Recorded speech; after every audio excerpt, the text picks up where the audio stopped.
Good morning or good afternoon. I'm Monica Pica, and I'm with Sachs Healthcare Communications, and I'll be your technical producer for today's webinar. The title of today's webinar is The Modified Early Warning Score. We've come a long way, baby. Before I introduce our moderator, Angela Craig, and our speaker, Barbara McLean, I would like to review a few housekeeping details. Today's webinar is being recorded. You may ask a question at any time during your presentation by typing your question into the Q&A box located on the right side of your screen and pressing Enter. Our speakers will try to answer as many questions at the end of the presentation as time allows. If you experience technical difficulties, please use the Tech Support tab, also located on the right side of your screen. If you have trouble seeing the slides at any time during the presentation, please press F5 to refresh your screen, and if you're using a PC, or Command R if you're using a Mac. Please make sure you're not behind a firewall, as this will prevent you from viewing the presentation. I would like to introduce our moderator, Angela Craig. Angela Craig is a clinical nurse specialist of the ICU at Cookeville Regional Medical Center in Cookeville, Tennessee. She has been a clinical nurse specialist for over 25 years, and the last 15 years have been in the 28-bed ICU at CRMC. A chair of her hospital sepsis team, she has led her hospital to be the first sepsis disease-specific certified hospital in the state of Tennessee. Additionally, she is the Sepsis Alliance Advisory Board member and subcommittee member of this group called the Clinical Community Advisory Committee. She has worked with area nursing homes, long-term care facilities, home health care, and EMS to increase early identification of potential infections and how to best treat. I'd like to welcome Angela.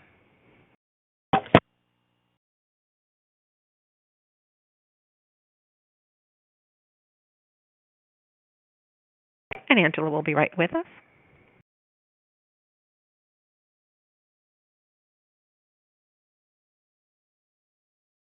And we thank you again for being here. We are experiencing just a few technical issues with this event, so we will be hearing from Angela momentarily.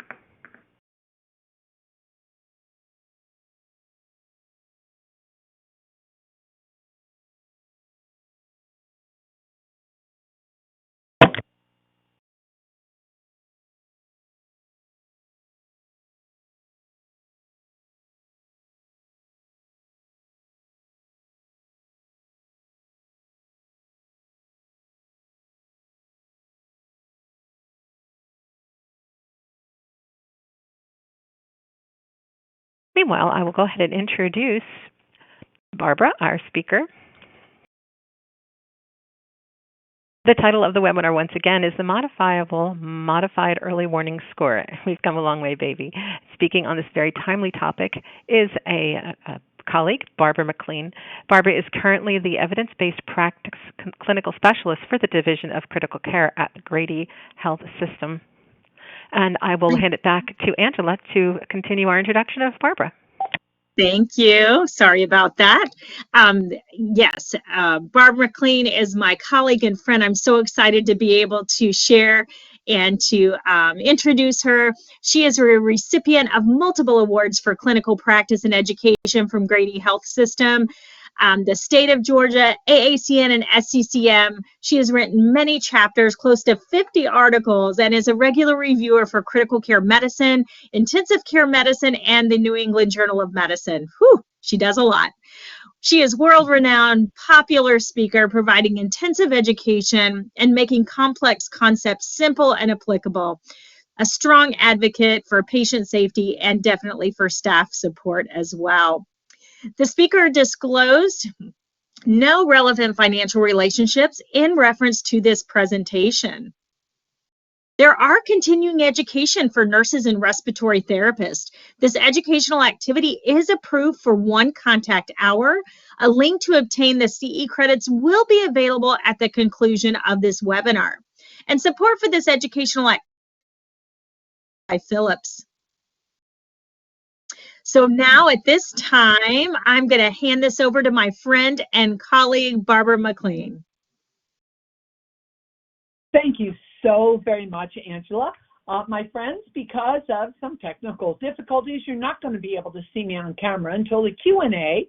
So just imagine my wild New York personality thrusting my hands up in the air and making lots of faces when I say things that I think are really important to say about what's happening for us in the field of practice. Now, my area of practice is critical care, and I am the critical care program specialist for Grady Hospital, but I cross a lot of different services. My primary focus is in CV and the emergency department, but I cross so many different areas because I am an initiator of innovative programs like utilizing a web-based software technology for helping us to manage our patients' glucose, and that's across the whole system.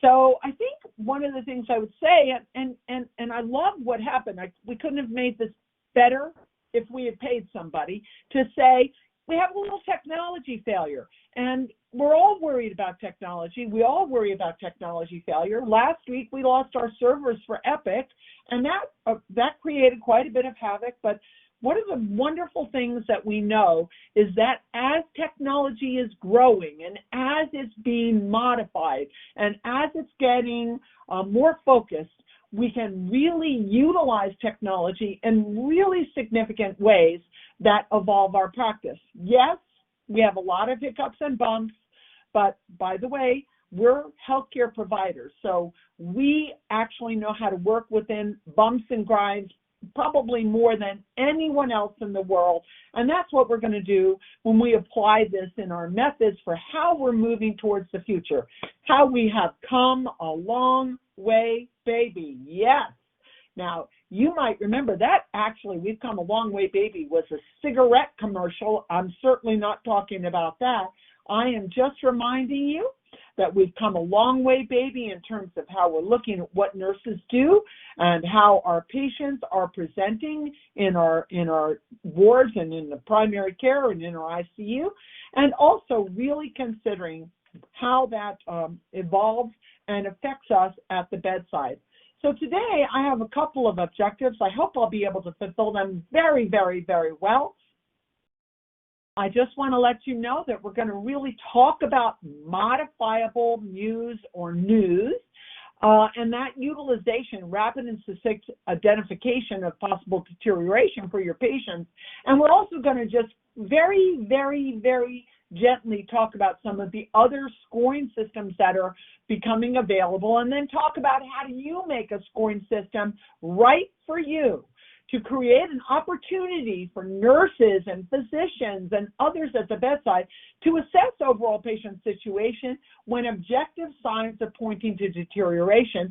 And hopefully over time, we're looking at our past, we're looking at where we are now, but in the words of Ted Lasso, and I probably have it on my last slide, don't want to fight back. I want to fight forward. I want to change what's going to happen for patients over time. And that's how I really want us to be able to use this information. So I would be very remiss if I didn't actually say something about what's really happening for us at the bedside.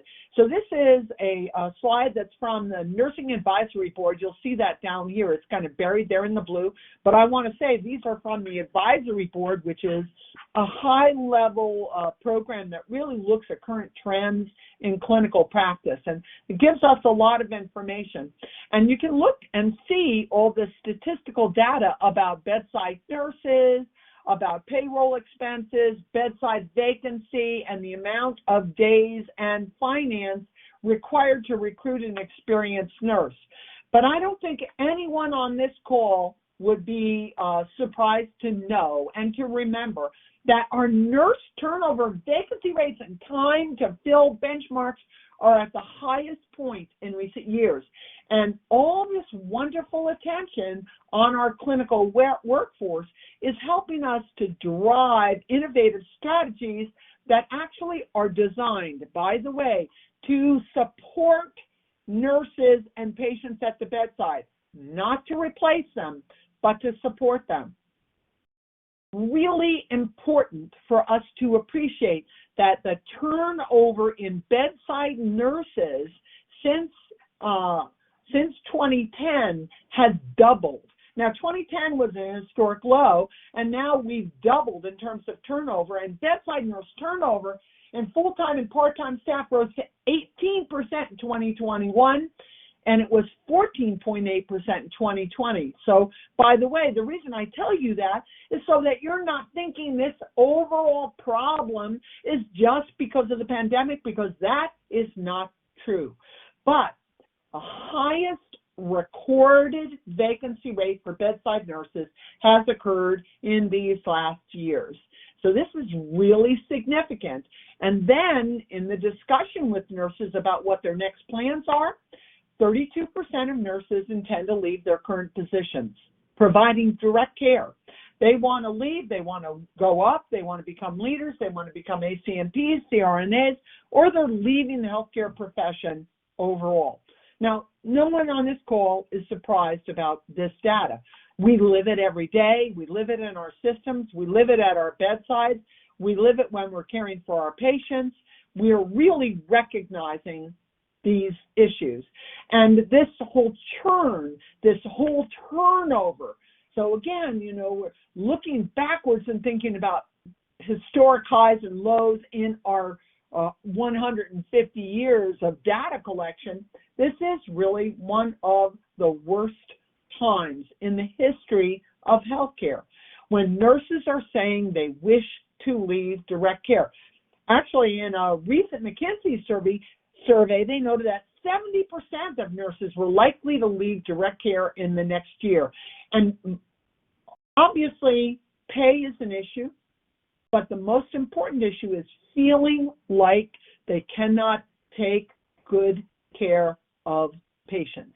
Now, this is incredibly important because the WHO actually presented 10 basic strategies. We're going to review a few of them about what can be done to actually improve our work environment and support nurses in order to assist them, first of all, to have more time made free to care for patients, and second of all, to actually keep patients safe and build a safety net around patients, recognizing that whether or not we have development in information technology and in artificial intelligence and in NLP languages that allow us to look at patients who are deteriorating and give early warning signals, that whether or not that happens, nurses are leaving the bedside.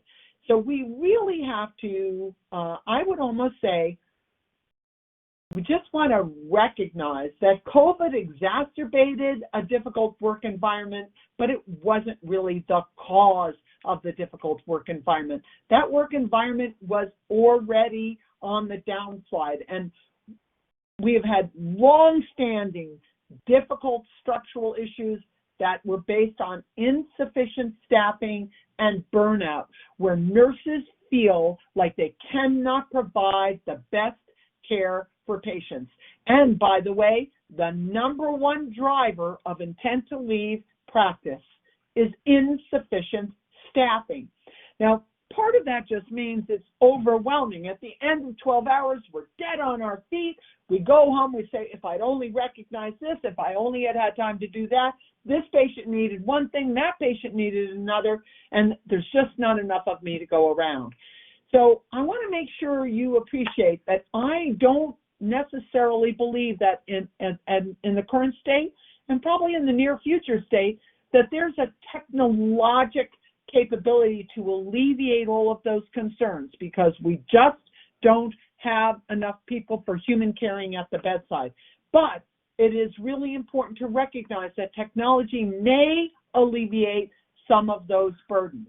So I do want to just also remind you, again, when we take a look at this slide, that we see that the steepest nursing decline in 4 decades, and by the way, especially among young nurses, which I think is so important for us to appreciate, especially for young nurses. So it's very clear nurses are leaving the bedside. It's also really clear that we have really expedited the exodus. That's a really great term. Expedited the exodus of nurses from the bedside, and that our patients actually don't have as much observation as they once did, as what we want them to have in order to assure that we are keeping patients as safe as we possibly can. So I think that's an incredibly important perspective when we talk about where we are and where we're going and how are we moving forward. So again, I want to reiterate, because I feel like a lot of times our leaders and politicians and the news media, they hearken on certain points. And the biggest point is, oh, it's the pandemic. But all evidence points to this is not the pandemic. This is that we don't feel we can take care of the high acuity of patients with our low staffing ratios. We don't feel supported in our jobs, and we go home at night feeling morally injured because patient in room 8, while I was with patient in room 10, patient in room 8 decompensated and deteriorated.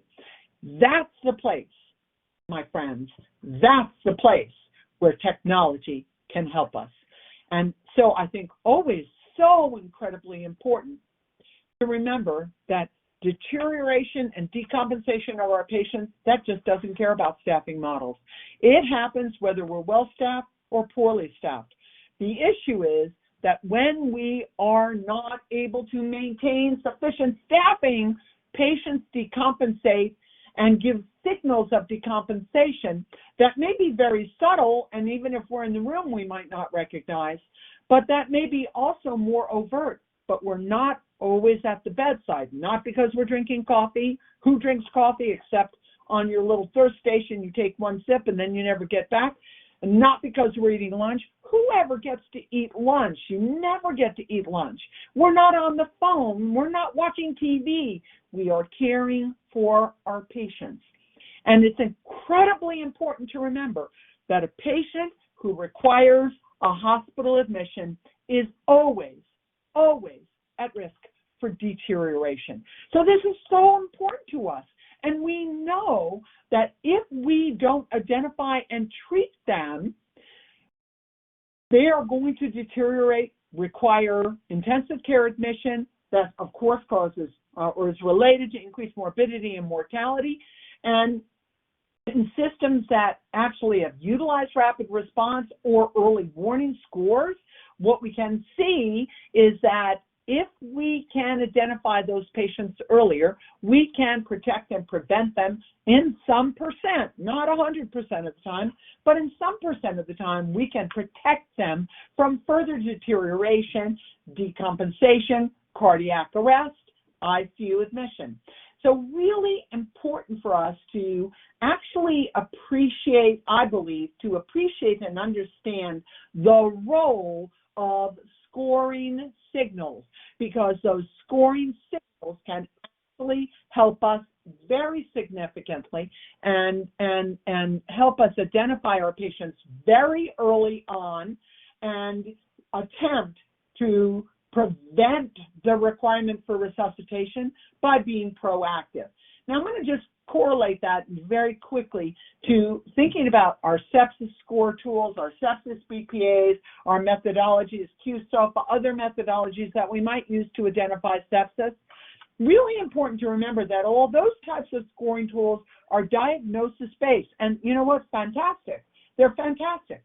But we have a hardship, actually, even initiating consistency in the application of these very well-founded strategies, because typically we don't have adequate staff.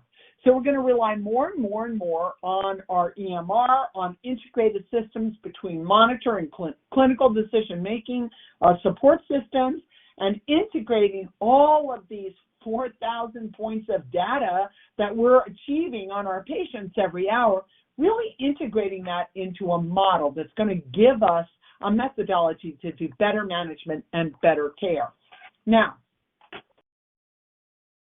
the WHO, remember I said they came out with really 10 criteria of how to strengthen the health and care workforce. And here I have the 10 actions. So it's very tiny. And I'm so sorry, it's very, very tiny on your screen. But number one is to actually align education to assist nurses to raise their level of knowledge and their application and their understanding of health service and health care.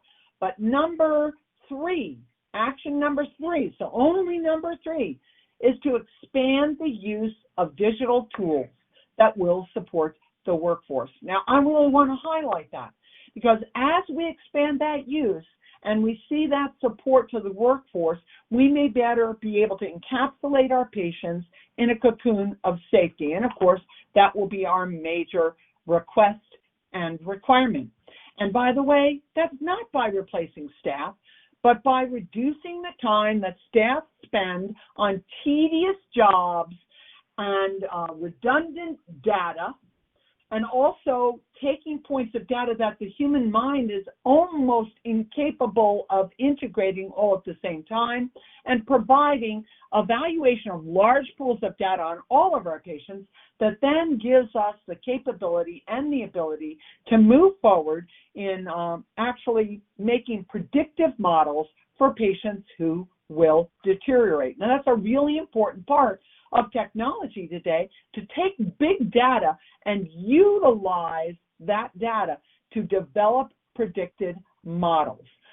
I think it's incredibly and profoundly important for us to remember that human beings have limitations.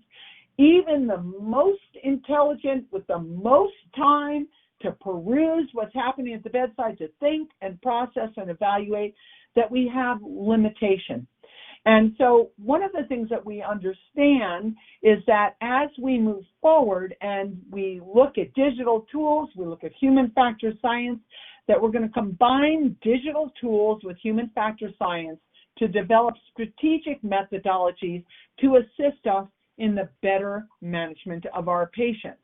Now, that's a really critical piece because I want to assure everyone who is listening to me today that there is, in this time and in my lifetime, there will not be an artificial intelligence that can actually visualize the patient the way that I do, that actually can take information that's provided to me, like bundling information that tell me a patient is deteriorating, bundling laboratory data that's telling me that a patient is deteriorating. So those things can be done by machines. Machines can learn to look at that data. But how I'm going to communicate to that patient, how I'm going to care for that patient, how I'm going to have human caring for that patient is not replaceable. And I think that's incredibly important for us to remember and understand as we talk about going this long way forward, the long way, baby.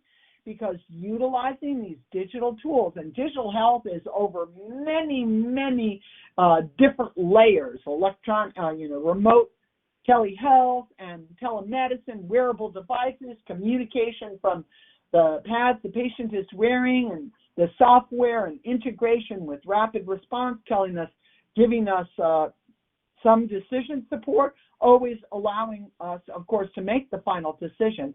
But the end result of this can be to improve our patient outcomes, to really enhance efficiency, not so we can reduce staff, but so staff is being better utilized, improving our patient care journey, and really reducing human error. And I think that's really incredible and important as we look forward to our future in our healthcare practice and how we're going to use methodologies, most particularly at this time, that bundle the information that the patient is presenting so that we can actually predict patients who will become hypotensive, patients who will deteriorate, not making a diagnosis per se, but just looking at scoring methods that allow us to predict who is going to deteriorate.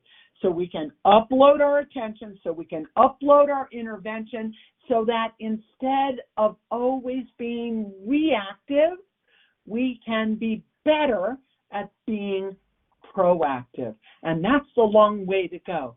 Now, the idea of using, and there's so many different scores early warning scores and systems. The idea of using this is to rapidly predict who is going to deteriorate, notify us of that, so that we go to the bedside and evaluate the patient, make some decisions about what we're going to do next. And this has to be across all areas of acute illness, which means in hospital. Now, eventually, it's going to reach outside the hospital as well. But for today, we're talking about in the hospital. This is key, so significant to actually apply this and to also remember, this does not replace your clinical judgment. It's a support. It's a structure that is underneath your clinical judgment to help mobilize forward, to have more data. If you're a bedside nurse, to give you more scientific data to communicate with your providers. If you're a provider, to have a platform of scientific data that is actually projecting to you that you have a deteriorating patient. Now, we want to use warning scores. Wherever we are, we want to use a warning score that is actually able to be applied over our whole system. Doesn't have to be Grady Hospital, doesn't need to be the same as Emory. Emory doesn't need to be the same as Piedmont. These are all hospitals in Atlanta. We don't have to be the same, although it'd be really nice.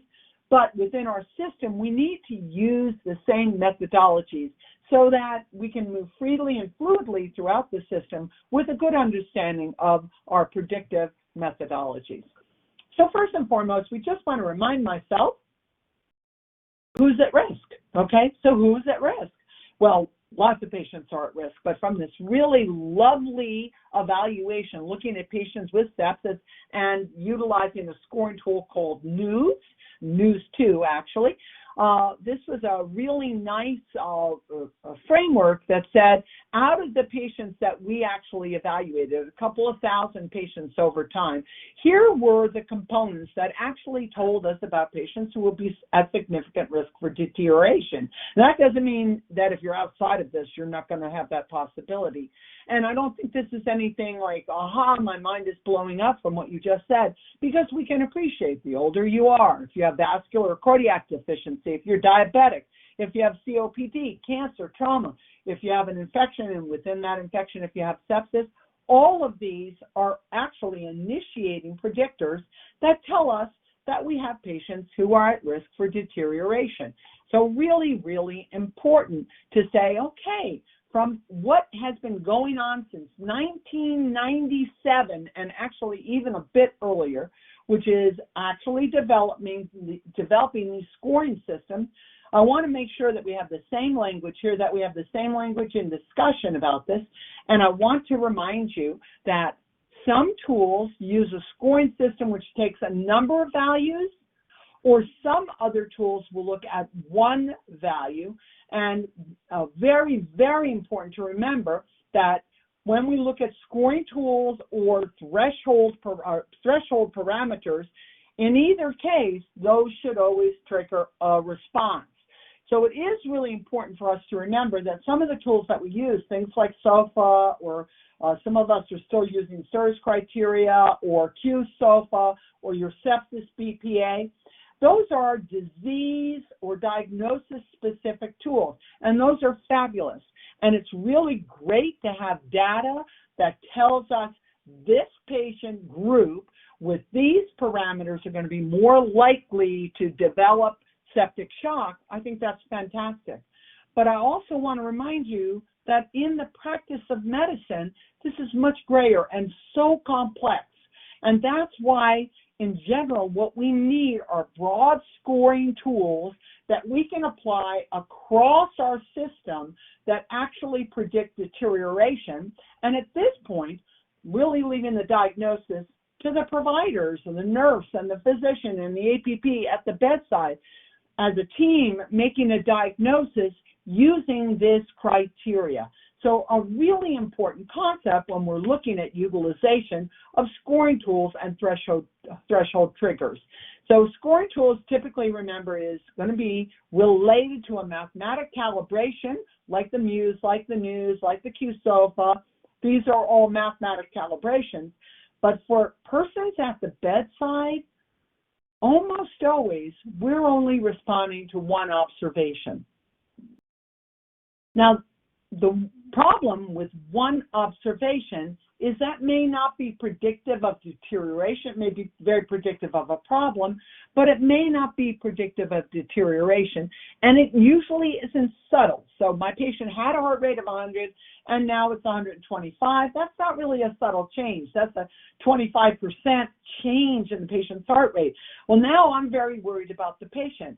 But what about an hour ago when the patient was 105, but his respiratory rate had gone from 13 to 18, and his pulse ox dropped from 96 to 93%?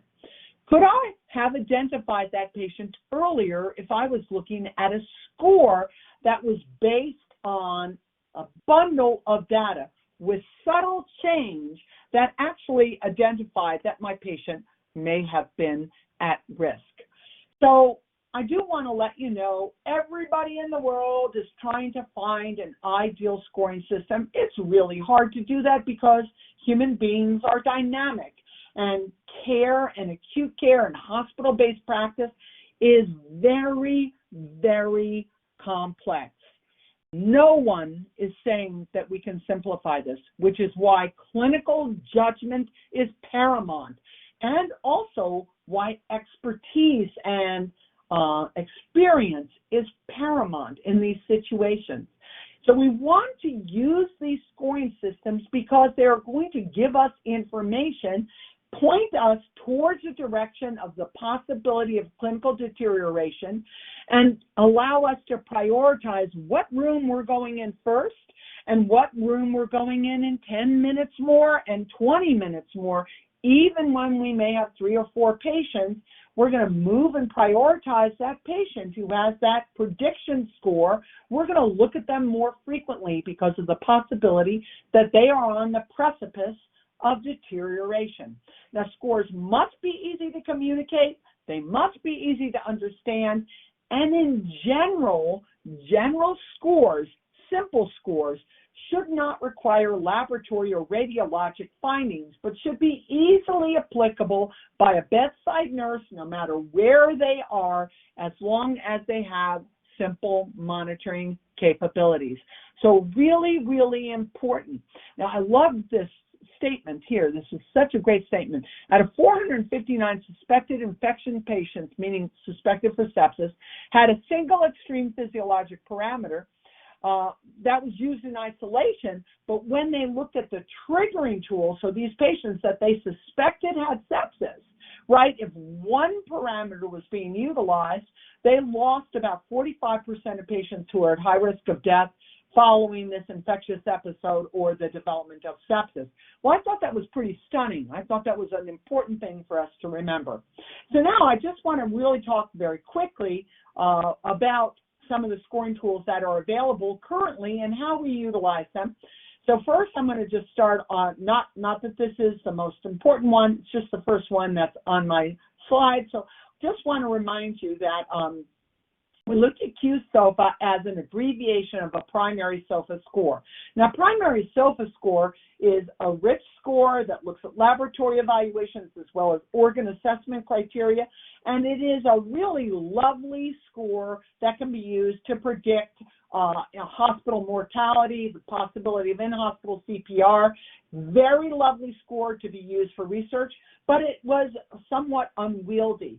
So in order to try to make it more meaningful and somewhat more applicable at the bedside, QSOFA was utilized, and in many places is still utilized, to actually predict patients who are at risk for sepsis, okay? So you can see there are just 3 basic components here: an altered mental status, which means you already have neurologic dysfunction, a rapid respiratory rate, which typically means you're compensatory for metabolic acidosis, and a low blood pressure, which typically means either you don't have enough volume, you've lost your vascular tone, or you have a dysfunctional ventricle. So this is a really nice bedside prompter, and it was actually initiated outside of intensive care units to actually predict for patients. But it just uses these 3 simple criteria. And just because it's simple doesn't mean it's great. So you do know, of course, that QSOFA has lost some of its validity. It's no longer the highly touted tool for recognizing patients with sepsis. And remember, that's diagnosis specific. So then we're going to move forward to MEWS. And I'm going to move from MEWS to NEWS2, and I'm going to do that pretty simply. And you can see this is where we once were. Okay, so by the way, first MEWS developed in 1997 and placed out broadly, although there had been a lot of discussion about it before. And there were 5 physiologic parameters, okay? Systolic blood pressure, pulse, respiratory rate, temperature, and level of consciousness, AVPU. And we're going to take a look at that in just 1 second.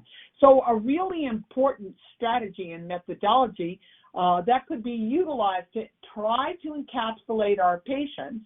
But you can see these are very generic types of parameters, and in general, they're quite easy for us to look at. Just systolic blood pressure, pulse, respiratory rate, temp, and ABPU methodology of evaluating my patient's neurologic function. Okay, so if we just take a quick look at MEWS, I'm just going to tell you that I am already using MEWS, a little bit of a modification, not the standard MEWS.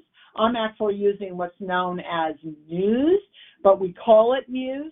And we have a scoring tool. It's an automatic scoring tool that is a combination of parameters with my patient. And you can see right here, my patient had a MEWS score of 2. 0 is the best, 2 is acceptable, and it jumped up to 6 because one parameter here, respiratory rate, went up to 36. But the patient prior to and immediately after, within 15 minutes or so, patient had a respiratory rate of 22. So very important to appreciate that sometimes you can trigger these scoring tools, even when you're trying to build a robust strategy. In the ICU, that just notifies the ICU nurse, but if it's on the ward, and we actually notify rapid response has to come to the bedside and evaluate the patient, and that's really the efferent arm of notification. You get notified, you've got to have a response. I'm gonna just take a step back here and just talk a minute about something that I feel really strongly about, and it's about critical care, so it may or may not be 100% relevant to you, but in 1976, I was one of the first human beings on the earth to actually have the privilege of being with a patient who had a pulmonary arterial catheter, probably known to most people as Swan-Ganz. That catheter was designed to help evaluate left ventricular function. It's very, very, very invasive. It's put in the central vein, into the right atrium, right ventricle, and up into the pulmonary artery. Very invasive. And it became a tool that everyone wanted to use. So by 1980, in my ICU, every single patient had a PA catheter, whether they needed it or not. Their uncle, their aunt, their mother, their father, their brother, their sister, their dog, everybody got a PA catheter.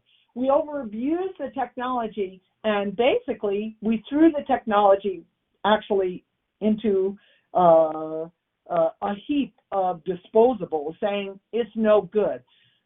Same thing I think is really important here when we talk about scoring tools.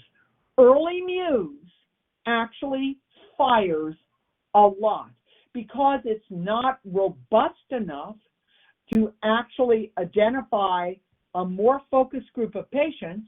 It actually identifies almost every patient who comes into the hospital meeting criteria. That is no reason to throw it out.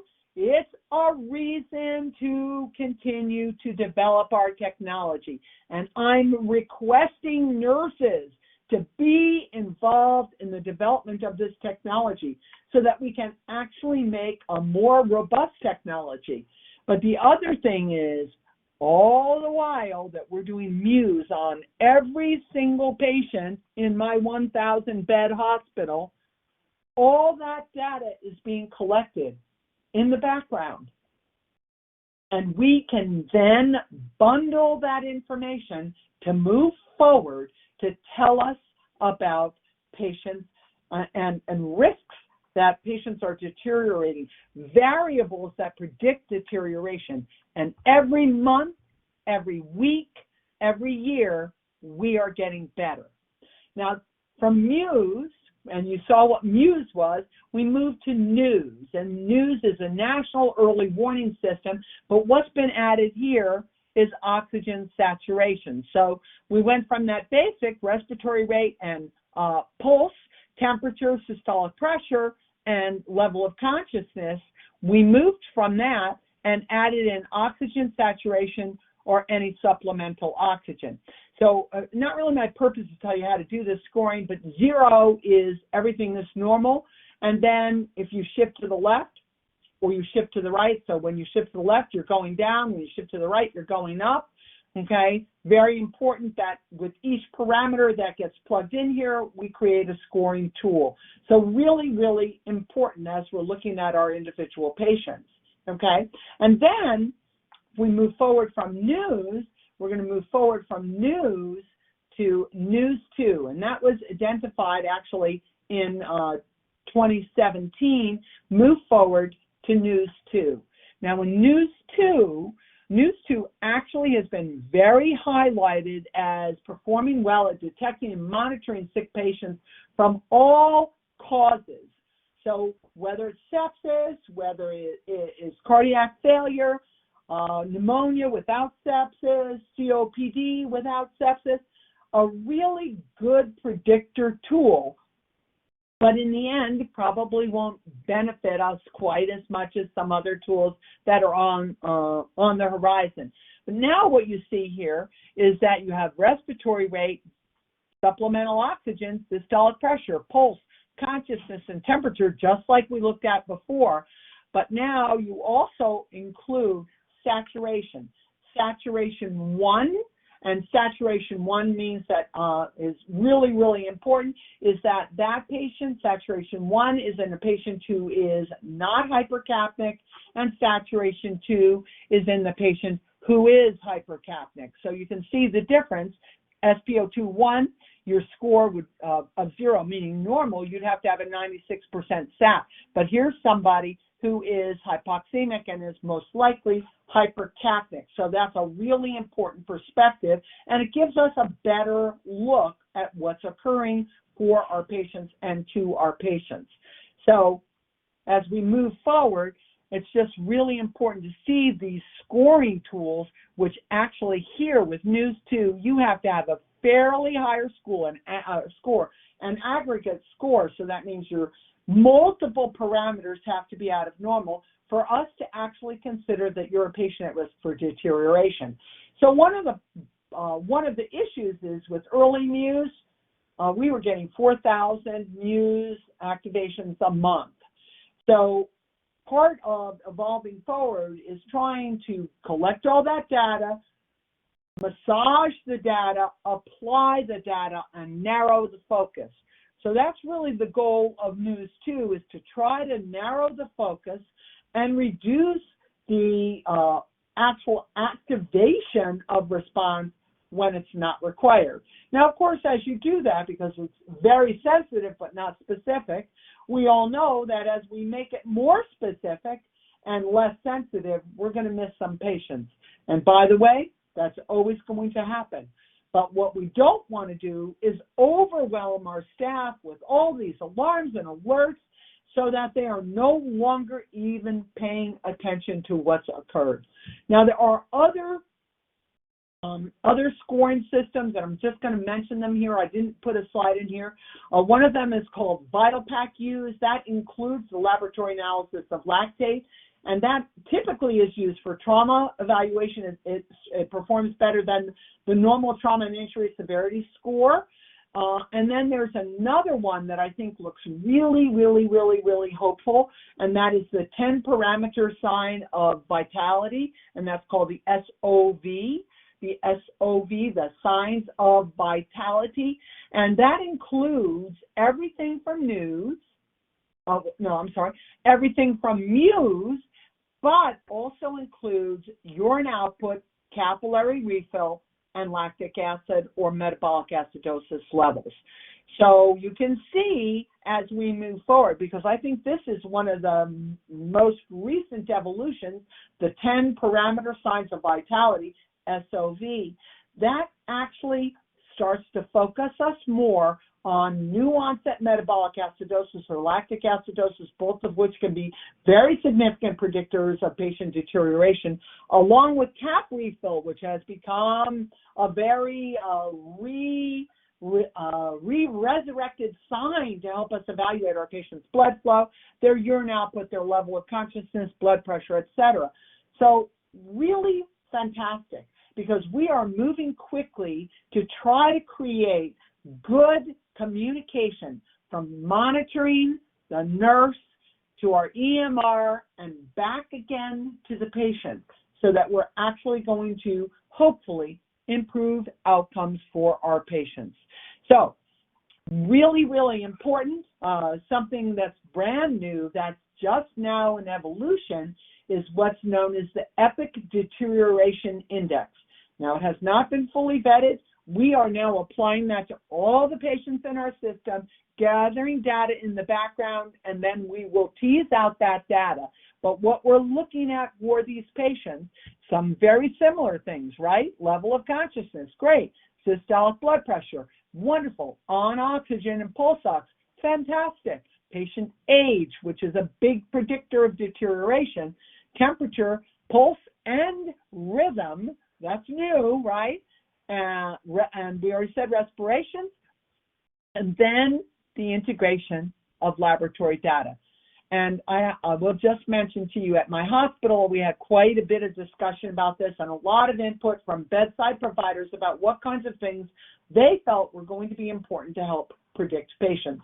So we have not applied this yet. We're still using MEWS, and we're using a modified MEWS, and we are also using scoring tools with our bedside monitor. So I have a quick question here, and that question is, why is end-tidal CO2 not included as a parameter? And that's because the rigorousness of end-tidal CO2 is typically best evaluated either with BiPAP or intubation, and this is going to be for all patients. So end-tidal CO2 is not applied on a patient typically who's not on oxygen. You can apply it with somebody who's got a nasal cannula if it's a nasal mask.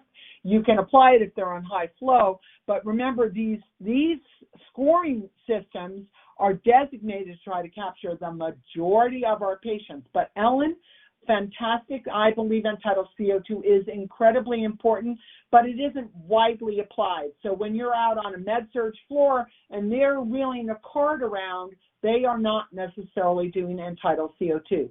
But by the way, Ellen, it will be, I think, if you're doing an ICU scoring tool, end-tidal CO2 should absolutely be included there. Just remember that outside the ICU, it becomes less available, not less valuable, just less available. So that's why it's not included here. But thank you so much, because that is part of our bundle for our ICU patients. And thank you for that excellent question. Okay, so here's the thing, my friends. Here's the thing. I have so much that I want to do with my patients that I feel like I've been okay to hand off measurement of vital signs and evaluation of my patients to individuals that work with me who may not have the same level of knowledge or understanding or education. They are incredibly vital in care, but they're not registered nurses or physicians or APPs. They're individuals that we've trained to actually evaluate vital signs. We handed that off a long time ago. So now I'm asking you to actually correlate that and teach a machine. Teach a machine to look at objective data. Utilize that data to develop an algorithm and to further teach machines to actually take objective data. It's not, I'm looking at that patient and he's diaphoretic and his color changed from the last time I was in here, and he's now saying to me, I'm going to die. Right? That still requires me as a nurse, and it requires my higher level of understanding and knowledge. I want to teach a machine to look at my objective data and to create a safe and reliable system to manage that objective flow of information. I want to gather as much of that information as I can so I can build models of prediction to actually identify patients that are at risk, so that I'm not trying to memorize the bundle and correlate the score. I want things that can be done automatically and, quite honestly, probably more effectively by a computer. And I want to also remind you that computer does not replace my clinical judgment. That's so important. So from the study that I mentioned earlier, this is just a lovely visual that says, okay, data acquisition, so lots of automatic collection, things that require manual collection, and that's usually nurse observation, inputting that data into data processing, and then that monitoring system, which then promotes an alarm system. For us, it's notifying rapid response. For you, it may be that or something else. And then that actually helps to facilitate our decision support. So this is a really important strategy. And when we're looking at machine learning algorithms, I really just want to focus on the fact that we can develop patterns. They do pattern development in choosing a jury. They do pattern development in making a strategy for soccer. There is pattern development used in training of pilots. Pattern development in the hospital gives us capability and predictability to bring our patients into the future. We've got to come a really long way, baby. Now, what we want to remind ourselves is that continuous cloud-based early warning scores actually improve safety of acutely ill hospitalized patients. These allow us to move forward in our agenda to provide safe care, to actually improve a safety net that incorporates our patients, and that digital health strategies can actually significantly improve patient outcomes. But I want to make sure you know, most digital health strategy ignores nursing workflow. So I am encouraging you on this call, if you are a nurse, I want to ask you to be involved with your EPIC colleagues, with your monitoring colleagues, with your leadership to say, let's be sure as we grow these strategies, nurses are always at the table so that we can use these strategies in ways that actually support our care and that does not threaten the way in which we see we are caring for patients. And ultimately, not today, because I know everybody spends more time on EPIC than they do anything else, more time on EMR than anything else. For today, as we move to tomorrow, we got to come a long way, baby. We got to move forward. And we really want to use these systems to give us methodologies that warn us about our patients. So whatever scoring system you use, whatever you're going to develop over time, you need to have all providers involved. You need to be highly communicative with the individuals who behind the doors are creating these algorithms, testing these algorithms. Got to get on board to look at that. And to remember that no scoring system, no matter how fantastic, overrides clinical instinct. No scoring system overrides clinical judgment, and the technologic innovation of the crux of speculation about the future of care, not just critical care, but healthcare, cannot replace the clinician at the bedside. So always really important to remember that we want to use this as part of our overview, of our observation, of our care about our patients, and that we're going to use those tools to actually build a platform of information that really drives change in practice and that actually identifies those patients. Technology at the bedside must help us. It must help us reduce the time spent in activities other than actual patient care, okay? And because we work currently in an environment that's so fast-paced with so much data, so much information, we are not able to spend time with patients. And I think every nurse I know would say, I don't want to be looking for the supplies.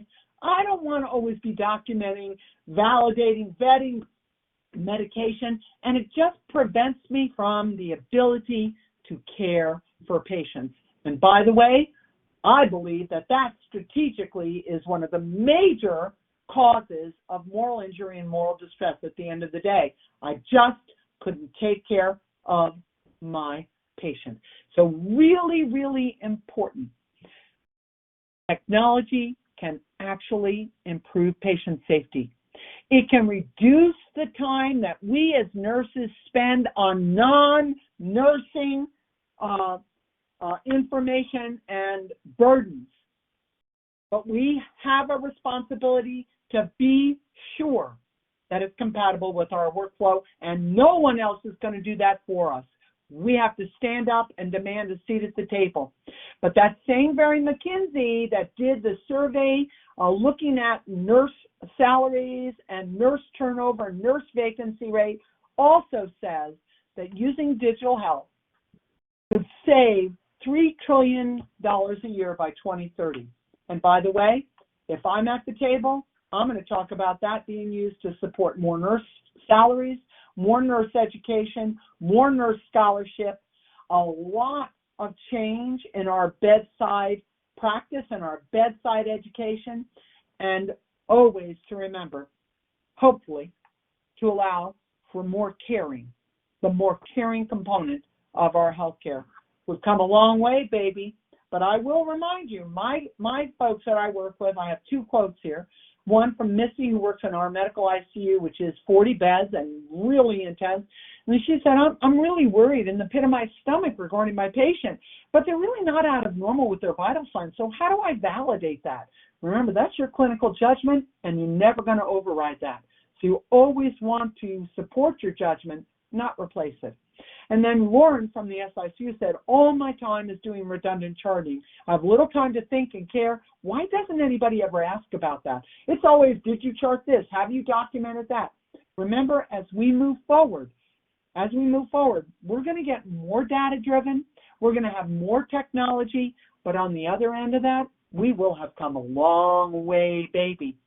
We've got to go forward. We've got to be proactive. So fantastic.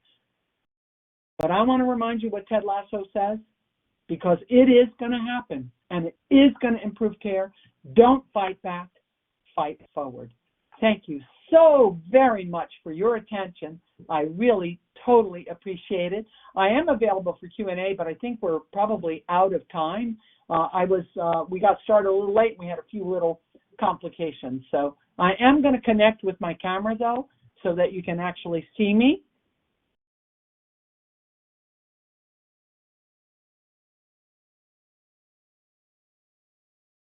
Me.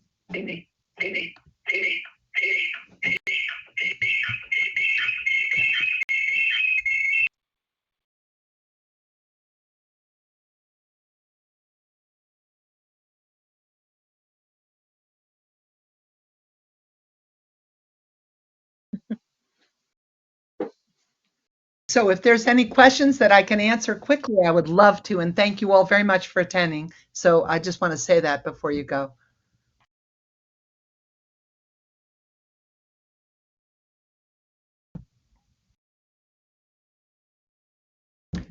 So well, Angela, thank you, Barbara.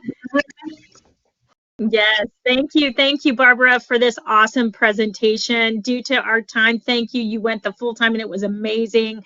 Just to remind everyone, continuing education for nurses and respiratory therapists are available to you. This educational activity is approved for 1 contact hour. To obtain your CE credits, you will go to www.saxtesting.com/BO. You will need to register at the site, complete that evaluation, and upon successful completion, you will be able to print your certificate of completion. And support for this educational activity, once again, has been provided by Philips, and we are so grateful to them for that. There is an archive version that on demand that will be available on www.better-outcomes.org. An email will be sent to all registrants when it is available, and this on-demand version will be accredited for nurses and respiratory therapists.